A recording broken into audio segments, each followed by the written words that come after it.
having a great process can be one of the best ways to go out and generate more business. You can actually generate leads from your current leads if you have a great discovery call, great client interaction, and you've thought through the process to create a good client experience. Today's guest, Réal LeBlanc, is a mortgage broker based in Calgary, Alberta. He's doing 50 plus million a year. Awesome guy. And we talk about tips on his discovery call, what he's doing. We talk about why mindset matters a lot more than most people think. And we talk about how your leads can help you generate more leads by having a great process. It's a fantastic conversation I had with Réal. Also, if you're listening to this, I want to give a shout out to our sponsor, Ownwell. So Ownwell is a new tool that's for mortgage brokers here in Canada. And it's basically modeled after this tool called HomeBot in the US, and it allows a homeowner to monitor their home equity and buying power. And the thing is awesome for mortgage brokers because it starts all sorts of conversations around what to do with my home equity and options and stuff. You want to check them out at homewell.ca/Scott, and you can get access to it. But right now, they are only letting in a limited number of people, but you can go check that out. And also, who am I? I'm Scott Beckford. This is the Mortgage Brokering Podcast, the #1 podcast for mortgage brokers in Canada, and we're also in the US. And I just want to say thanks for everybody that listens to the show. Thanks for the guests that come on and share ideas. I love this. I've been doing this for almost 10 years now, or over 10 years now, and absolutely love every conversation. Always looking for little things that you can apply to your business. Have a listen to this conversation with Réal, and I'll see you at the end. Hey, Réal, welcome to the show. Thank you. So tell me a little bit about yourself and how you got in the mortgage biz. Well, about myself, I live in Calgary. I've been out here about 12, 13 years. Moved from the Maritimes, from Nova Scotia. And basically kind of stumbled upon this career. Started peddling mortgages at RBC as a mortgage specialist. Peddling mortgages. Yeah. And met some really cool people and showed me that the grass was greener and the broker world. The mortgage side. Yeah. How many years have you been a mortgage broker? Oh man, dozen years. Yeah, and something like that. East Coast guy. I love the East Coast, and my family's from the East Coast as well. So do you get back there much? Oh yeah. At least once a year. Yeah. Most of my family, my folks are and friends are back there as well. So you go every summer. July and August is gorgeous, but that's the time to go. Yeah. You want to avoid it in Jan and Feb, that's for sure. Yeah, my family's from Newfoundland, and I always say what they lack in weather, they make up for in people because the people are so friendly out east, and it's just a different. Oh yeah, it's a different vibe. So yeah, 100%. I found that way. Okay, so you've got this fantastic mortgage biz. You originally worked for RBC, and so tell me, and right now, so you're based out of Calgary, and what are some of the things that have helped you be successful in your mortgage biz?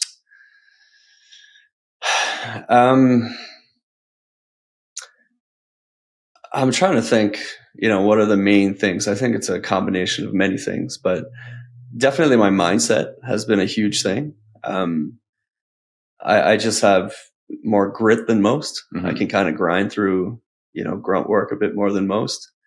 Definitely. So mindset is the biggest thing. And also I think I kind of learned somewhere along the way that, what I'm offering is more than just a rate. We all have access to the same lenders and rate specials and things for the most part. But I realized early on, I'm trying to empathy is what any good salesperson has good empathy. And I've definitely picked up on that and trying to put myself in their shoes. And what do they want? They want control. Right. Like picture a first time buyer, that's doesn't know what the hell is going on. Which way is up? Right. They're stressed out and they're nervous. Anxiety. So ultimately my process, everything that I do is to pull the curtain back, show them that the Wizard of Oz isn't that intimidating. Mm-hmm. And essentially I underwrite the file in front of them during the discovery call, teach whether they retain anything. It's one thing, but at the end of that Zoom call, they're left with thinking, okay, this guy knows his stuff, and I trust. And they're a little bit wiser as well. So then that also helps. Well, people love to learn, right? So at the beginning, they feel intimidating because they think it's complicated. Borrowing $900,000, this can't be easy. No. And then when I break it down, TDS is not complicated. How to read a credit bureau is not complicated. How to So I'd love to ask some questions about how you actually, because you've been doing this for even before it was cool. I know other people that do it, that basically show as you're working through the file and explain how, oh, look, if your income was this, or if we had some more down payment, then you can kind of do these scenarios, but you show them in real time how a lender looks at their situation. Yeah. But you were doing it before people even thought it was cool. Before the pandemic, yeah, I've been using Zoom for like 6 years, right? Something like that. And what percentage of your clients will you actually do that with, do you think? Everyone. Okay. Unless some reason you can't. Unless, I'll just tell them this is the process. But if they're like, you know what, I'm on the road, I can only chat on the phone while I'm driving, then I'll do my absolute best to give them the same experience, just verbally, right? Which is tough when you get in your ways, but I can usually get the point across and leave them feeling the same way, which I've been educated. I know more than before the call started. Right. I trust this guy. So I want to ask some questions about the kind of things that you say and your process that you use. So, because I think one of the concepts that I've heard that I like in sales a lot is show, don't tell. So instead of just telling you something, hey, you have to use a B lender because you don't qualify. Okay, what the heck? Yeah. And versus, why don't you show me how this works so that I understand and go, oh, okay, now I trust you and I'm not actually going to go look for someone else to tell me the same answer that I don't like. Yeah. I suspect. So when you jump on that call, so obviously you've got an application filled out. When you jump on that call, where do you start? So like when you're showing them an app, what do you actually like to, what do you like to do just from I'm not sure I have any like slick scripts or anything like that. I'm sure you don't, but I bet you if I watched over your shoulder, you would probably repeat some of the same, explanations and nuance. Yeah, you're probably right. But it's so ingrained that it doesn't feel like a script. It's just how you explain it. Yeah, no doubt. Okay. So start at the top, and essentially when we begin, I say, okay, I'm going to underwrite the file. Like this is how the lender is going to think about approving you, yes or no, to give you money. Okay. So start at the top, just reconfirming contact details and stuff like that. I spend like 5 seconds on that. Right. If there's no glaring issues, we move on. Then I go to income. I'll actually pull up the income docs and just double check and be like, oh, the job letter says this. Okay, that's all good. And here's your pay stub. Year to date is good. And if somebody, for instance, this is where you'd get into, I would assume, if let's say they've got a bonus at one time and then you're saying, hey, this is, hey, so awesome, we got a bonus, but actually this is how lenders are going to treat you. Do you do that? Yep. 100%. Okay. So then I'll pull up all the docs to your average, like pull the T4s, pull the job letter, pull the pay stub, and just kind of explain, okay, so your salary is $60K. It says here you get variable compensation. Okay, pull up your T4s. 2-year average is X. Pull up your pay stub. They want to make sure those weren't, one-off situations. Are you on pace? Your year to date? Is it a trend that you're going to continue? Yeah, and then it's like, okay, your year to date is on pace to earning more than that 2-year average. And then basically, I'm like, okay, this is gold. Every lender's going to love this. Moving on. That's income. Delete all those PDFs I have up on the screen. Right. And then you move on to credit or assets. That's where I talk about, okay, like I don't like to hit them with asking for 90 days of transaction history doing a pre-approval because these people don't even know who I am. Like that is really intrusive. Yeah. Like let's say they got the money spread out between 6 accounts. It's like, number one, it might stop them from getting me the app, period. Because it's like, this is way too much. Right. Plus, anyway. So you talk through it, but you don't actually, that part you talk through. I don't pull this is on the pre-approval call. I don't pull, well, we all know, any experienced broker knows that down payment can kill a deal, right? Yeah. So I make an absolute point to hammer that point home. So when we're reviewing the assets, I say, okay, cool. Look, we've got all your assets listed there. Is there anything that's missing? If there is, we fill it in. Mm-hmm. Then the next question is, okay, where is the down payment? And they're like, oh, well, mom and dad's going to hook me up, or it's in that account. And then let's say it's $100,000 in their RBC savings. Yeah. Then I tell them, okay, how long has that money been there? Because lenders need to check a box to the CRA to say that they know where the money's coming from. It's their weak attempt of handling money laundering. Yeah. Has the money been there for 90 days? Yes or no? Are there any large deposits in the last 90 days that I need to explain? Yes or no? So we have the conversation, right?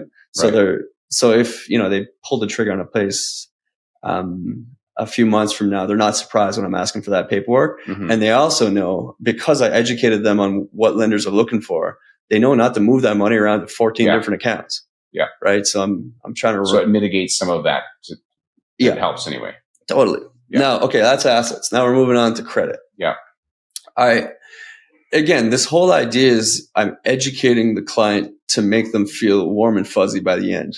It's like, no, you're building a ton of trust. So here's the thing: there's people that have done. I'm sure they've said this to you. I've done 5 mortgages, and no one ever explained this to me. Yes, it happens. I'm sure all the time. All the time. I didn't have a clue how this worked. I just, and they just said, "Don't worry, I got it." But you actually educate them. This might seem like a lot to some people that don't do the process this way, but I'm going to tell you, it's like it's a game. It's been a game changer. It's certainly excelled my career and my numbers for sure. Mm-hmm. Anyway, so now we're on credit. I'll pull the credit bureau and I essentially show them. I'm like, one of my lines is, "This must look Greek to you, but it's not that complicated. This is kind of what it looks like. This is all the people that pulled your credit recently, and each one of these paragraphs represents a credit product, and this shows that you're paying your debt on time and you're not maxing things out. That's why you have a credit score 830. That's all great." And then so I delete that. Everything's cool, and they feel, okay, awesome. My credit's great. That's another checkbox that I was nervous about. Yeah. And then we're looking at the list of liabilities. And then I make sure to say, okay, sometimes Equifax makes mistakes. Is there anything that's missing on this list? Right. So you're not saying you're giving them a chance to, if something's, it's like, don't hide anything. Equifax, I tell them credit bureaus are delayed. It's lagged data. Sometimes people go out and buy a car and there's a $1,000 a month payment that just kicked in last week that we're going to miss because I just pulled your Has credit. Anybody ever said to you, "Oh yeah, that must have happened"? Hey, were you in that conversation? Absolutely. Like, "Oh yeah, I just bought a car." And I didn't focus so much on credit and things like that. I just assumed everything was accurate. I did that until I got burned. But that's how everybody's like that. We always put these things in. Once we get one file that blows, you're like, "Oh my gosh." Well, I got a few sayings, but one of them is I'll never make the same mistake twice. Right. I'm never upset it sucks to make a mistake. I'm kind of pissed when I make the mistake, but I can sleep well at night knowing if I fix the process and it's never going to happen again, it's like, well, I've done my job. Right. So anyway, that was one example where I assumed liabilities were cool. Come to find out he had a massive car payment. Anyway, I managed to get the deal done, but holy shit, it was stressful. Yeah. Mm-hmm. So going through liabilities, nailing all that down. And now, okay, then I kind of quick summary. Okay. We talked about, assets, liabilities, where the down payment's coming from. And income, of course. Last piece of the puzzle is the property itself. Mm-hmm. So this is where they give me the opportunity to say, okay, what type of property are you thinking about? Is it a standalone home? Does it have condo fees? If it does, what are we estimating? Is heat included? Is it not? All those details so that I can start plugging in assumptions. Mm-hmm. And, this might seem like overkill again, but what I like about doing that is that it hammers the point home.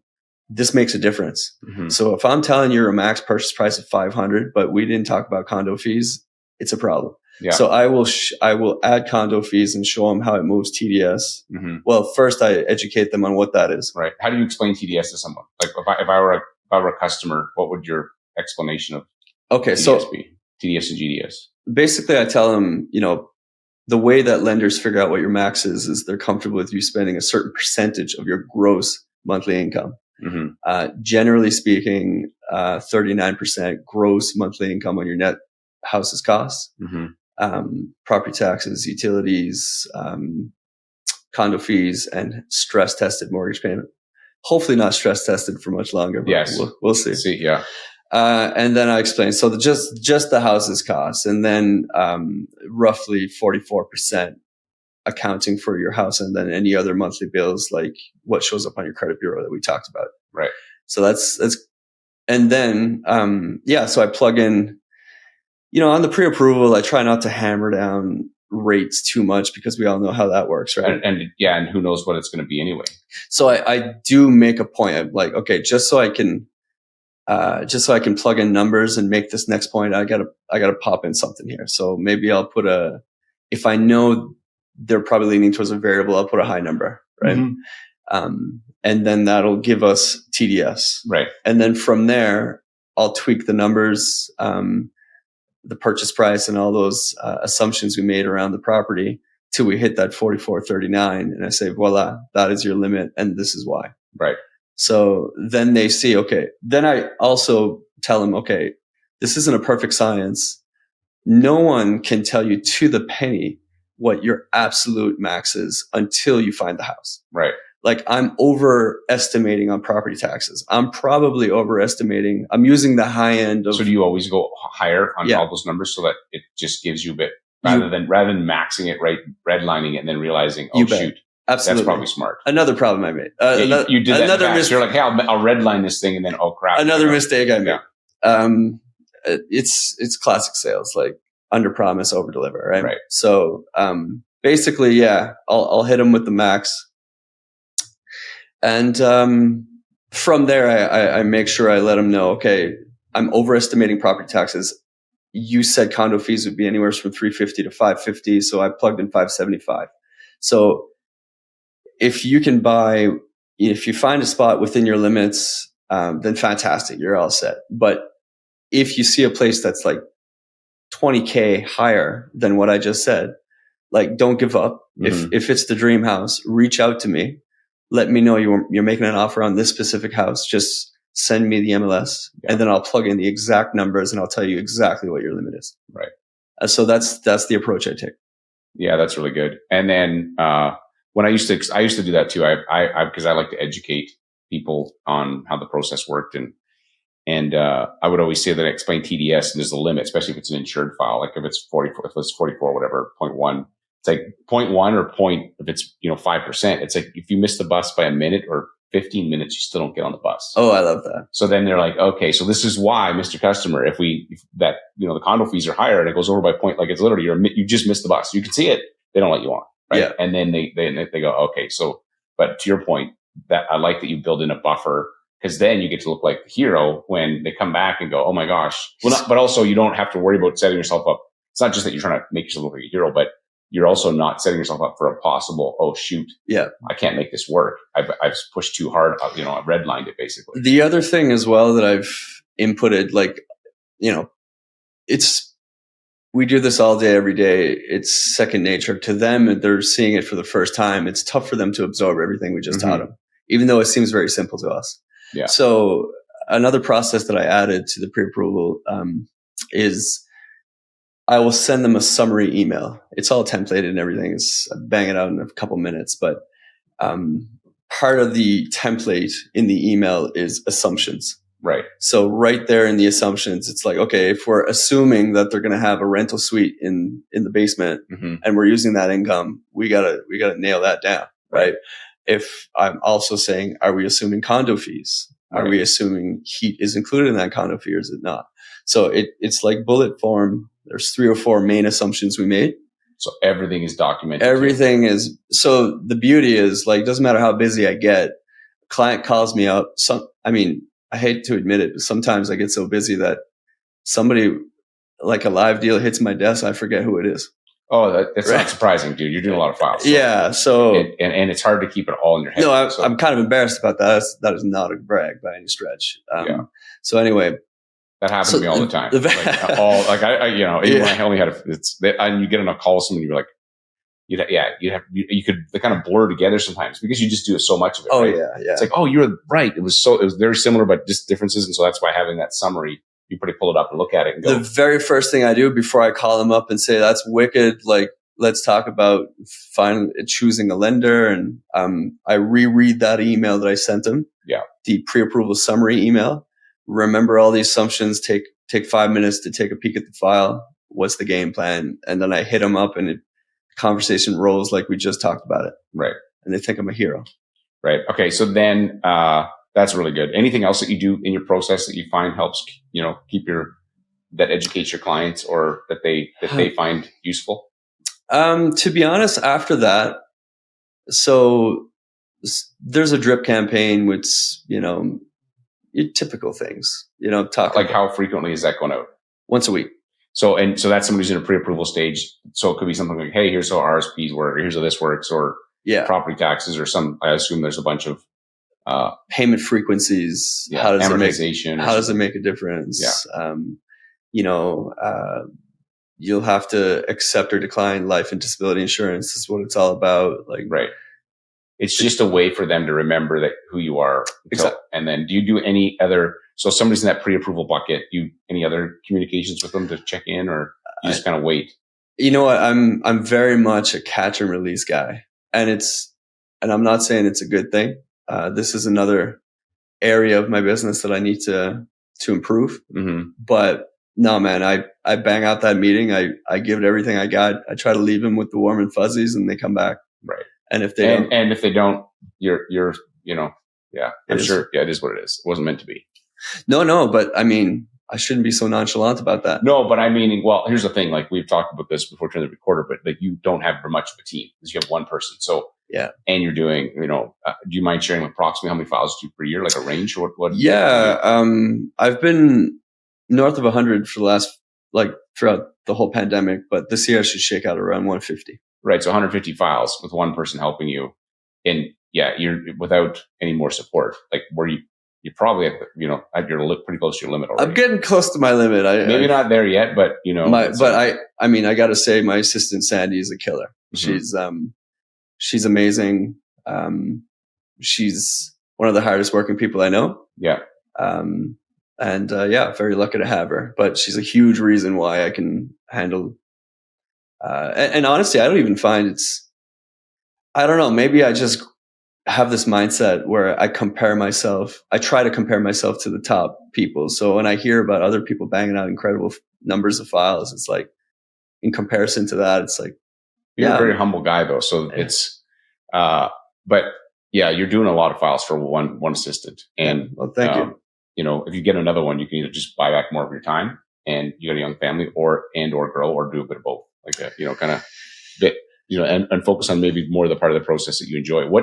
Have you changed anything in your process in the last year? Has there been like any upgrades, or, like something that you caught? It's like, oh, that sucked, so now I put this in place. You think of? Oh, there's tons. But as far as a glaring obvious one, well, I used to share an assistant with two other brokers, and we have 3 very different styles. Right. And that was painful. That was cruel, to be honest. Right. It was, it's hardest on your assistant. Well, that's what I mean. That's the cruel part. Yeah. It was, it's impossible. I don't care who you find, to find somebody who can mentally handle doing the same job 3 different times. 3 different ways. 3 different ways. Yeah. It was a bit much. I mean, we streamlined everything the best we could. It's just, we can't help ourselves. We are who we are. Right. We had different styles and expectations. And we're all, as being mortgage brokers, independent contractors. So and ultimately we all have access to the same products. So it comes down to your personality and the experience that you want to create. So that is where you have to apply your creativity.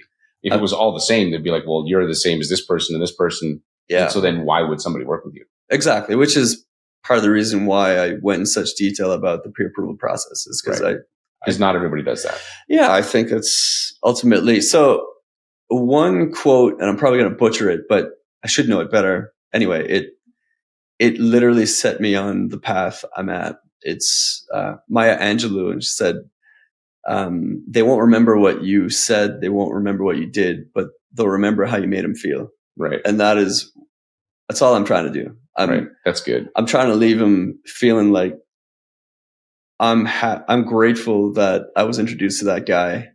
He's a beauty. Because like, how many times, especially with 5 years ago, 5-6 years ago is when I really started getting pretty busy. So a lot of renewal conversations that I've been having last year. I can't even count on the amount of times that clients don't remember which lender they're with. Right. They barely remember the payment. Right. Like they don't remember those details.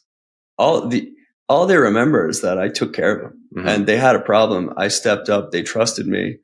And, I left them with the warm and fuzzies when they got the key to their first home. Right. That's good. Leave them with the warm and fuzzies. Always leave them with the warm and fuzzies. Hey man.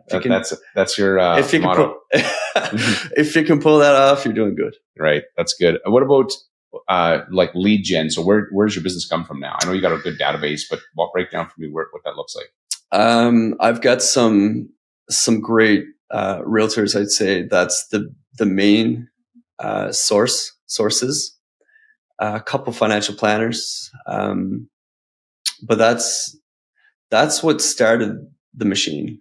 I don't know. I maybe got like 15 realtors that. Yeah, you start there, but then if you do a good job, your clients will turn into more clients. Exactly. And then more introductions. And I remember I asked Dustin Woodhouse once, like, how the F can you do that much business? And like, you don't strike me as a rah-rah sales guy. It's like, and he did say, leads lead to more leads. Right. Like, just do a good job. It will lead to the next lead. And yeah, I took that to heart. That's a good line. And I've never heard him say that. And I would say I know most of Dustin's quotes, but that's when I have leads. And if you can visualize it, it's the spider web, right? Like you have the first client that leads to hopefully 2 more clients. And then that client leads to 2 more. And it just, you do that for, I don't know, you don't have to do it for a decade. You do it for a few years of grinding it out. Yeah. And that's a massive spider web. What do you do for your clients so they don't forget you? So what kind of stuff are you doing? So you've closed the file. How do they, because you get a lot of people coming back. What are you doing for them so that happens? Honestly, I got to do a better job at gifting. I've struggled trying to find something streamlined and consistent, and that applies to everyone because I don't want to reinvent the wheel on gifts every single time. Right. Again, too busy. Yeah. So, at the very least, you got to call them up on the closing date and say, like, this isn't bullshit. This is sincere.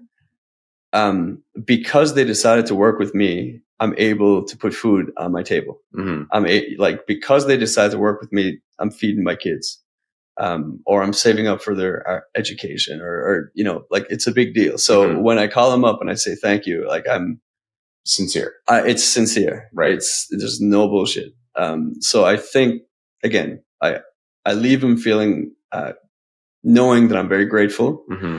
As far as after that. And so you do call them, like, you have it just pops up in your calendar and you call them like all your closings every morning. The very first thing Sandy does is she looks at the list of active files submitted. Like, there's active, not broker complete, and then there's broker complete. And she looks at that list every single morning. And then she'll look at broker complete, and she sees what's closing today. She sends me an email saying, the Johnson file is closing, Smith files, whatever, just a list, the lender, and then it says, conditions signed off or whatever. Yeah. And then that's my message trigger. That's my trigger every morning to call these people before the day's done and gush it out. And then the other thing is just a habit I've done. I automatically, so in this example, there's 3 files closing. So I would reach out, I would take a look at who sent me those clients. And I would text the realtor saying, hey, everything looks all good on my end. All conditions are met. I expect a smooth closing. Thank you so much for the business. Right. I do that. You thank the realtor too. I do it every morning. Yeah. Right. And it just, they know that keys are going to be released quickly. And then they know that, I'm not taking the relationship for granted. Right. Gratitude is a powerful mindset. Especially when it's not bullshit. Right.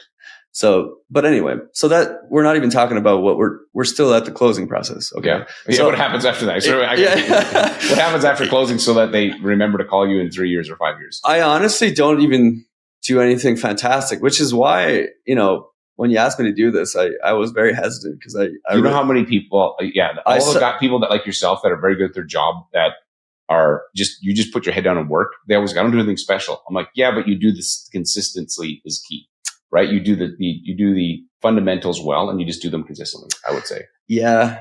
I think that's accurate. But yeah. Okay. So post closing, is there anything like, did you send me emails? Do you mail them anything? Okay. So I add them to the VIP club. Yeah. That is the main point of communication down the road.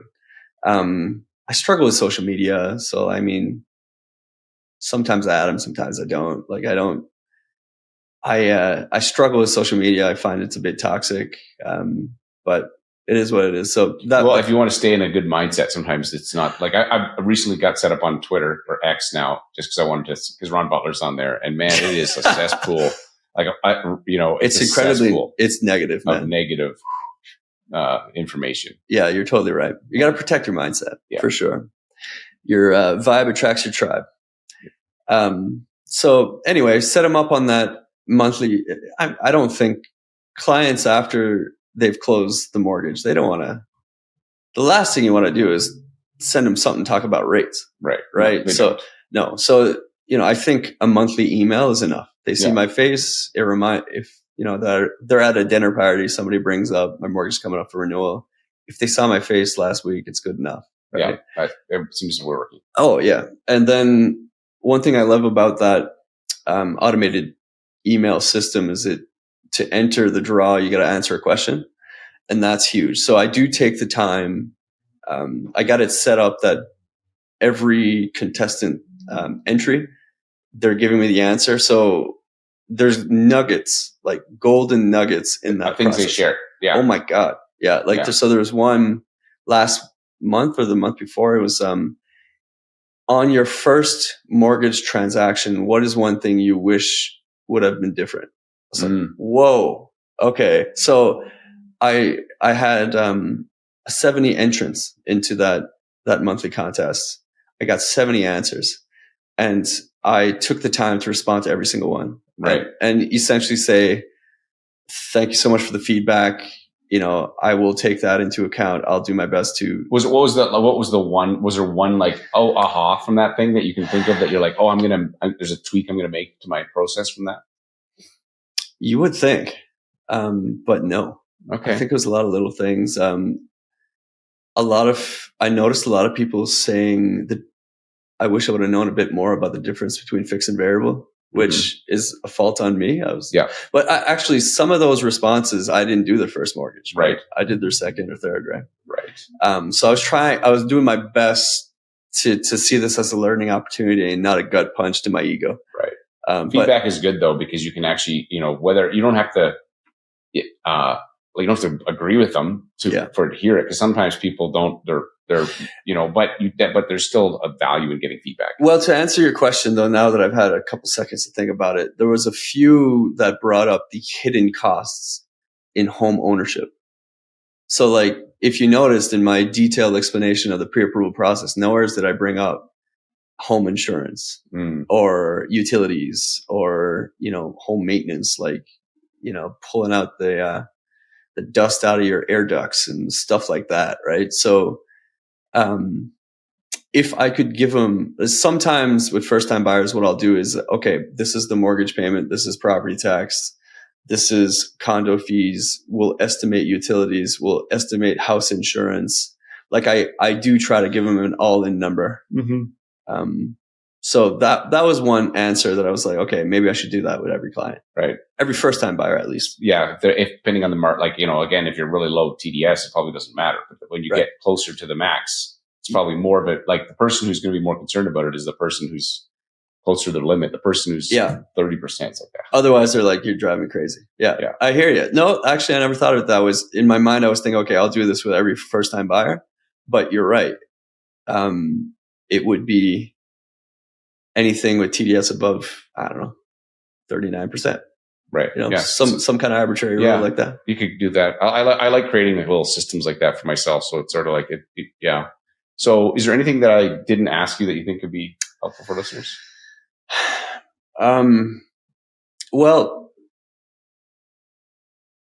I'm trying to be vulnerable as much as I can and admit my faults and holes that, like, I'm totally an open book, cool with you poking holes in my process and exposing things that need to be fixed, because ultimately that's what I think being humble is a superpower. It's a weapon, because if you have an ego, you're not going to fix your mistakes, and you're done learning. Yeah, because you already know everything. And I've had people that I've tried to coach. I had a guy that I talked to who was doing $9 million a year. He's been doing it forever. And he's like, I know everybody in the office. Everyone comes to me, and his ego is so big. And it was I had a coaching program at the time, and I'm like, no, man, I'm not a fit. Yeah. Like, cause I knew like he already knew everything. Well, that's ego. And could also be just being insecure, right? Yeah. And not willing to admit that you maybe suck at something. Right. So yeah, it's true. Right. Yeah. So, but the people at the best in any field always they want to get better. They don't care. They just want feedback. Like, 100%. They're, so they're not like, hey, I know. They're like, okay, can I do it better? Can I do it better? If you look at like Kobe Bryant, he was always about, if they asked him to see this video, they said, were you the kind of person who wanted to always win or just not lose? He goes, it was neither. I just wanted to do it perfectly. He was all about the process. The Mamba mentality. Yes. It was just like, how do I do this flawlessly? Like Tom Brady would be very similar to that as well, I think, in that he was always trying to, never satisfied, never satisfied that he couldn't get better. So in that mindset, I'm not, what excites me the most isn't what I do well. It's what excites me the most is that I'm banging out these numbers and I still suck at a lot of things. Right. You go, my goodness, there's a lot more potential. 100%. Your potential is double what you have right now. For sure. If you choose to put the people and process in place. I sincerely think I'm scratching the surface on my potential. I've got things that I've got glaring problems, Right. And that's a good position to be in, because then it's like, my goodness, we've got so much better. Exactly. So if I thought I was at my absolute capacity, there's nothing else I can fix, and this is what I'm hitting, I'd be choked. I'd be super bummed out. Right. So the reason why I'm saying this is, to anybody that's listening to this, you need to take that mentality, and you're going to see the world through a different lens, mm-hmm. and you're going to see opportunities instead of, it's just being an optimist, right? Yeah. My mother is the biggest optimist I've ever met. And obviously I'm biased. My mother was too. I'm obviously biased, but she's definitely instilled that in me. It's very sincere. It's not fake. It's just, it's not all sunshines and rainbows. Right. But if you approach it with, you can improve. You're always here to learn. Mm-hmm. Follow your passions. Just, I was always a curious kid. I think that's why I bought a one-way ticket across the country. Right. If I wasn't an optimist, I wouldn't have taken that risk. No, that's true. I wouldn't have, looked my father-in-law in the hand, shaking his hand and told him, I'm taking your only daughter across the country. Right. Yeah, that's so good. Yeah. I mean, it's not, you know what I'm saying? Yeah. Good. But anyway, if you're not naturally an optimist, this is something you can work on, and you should, because there are problems and holes in your process are a great thing. I heard a quote once. It said, pessimists get to be right, optimists get to be rich.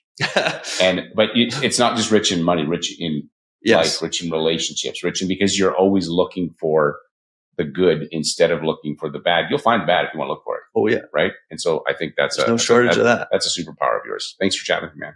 No, you're welcome. Hey, thanks again for listening. And hopefully you got inspired by my conversation with Réal and just got some ideas on, okay, how do I make my discovery call better? How do I improve my process?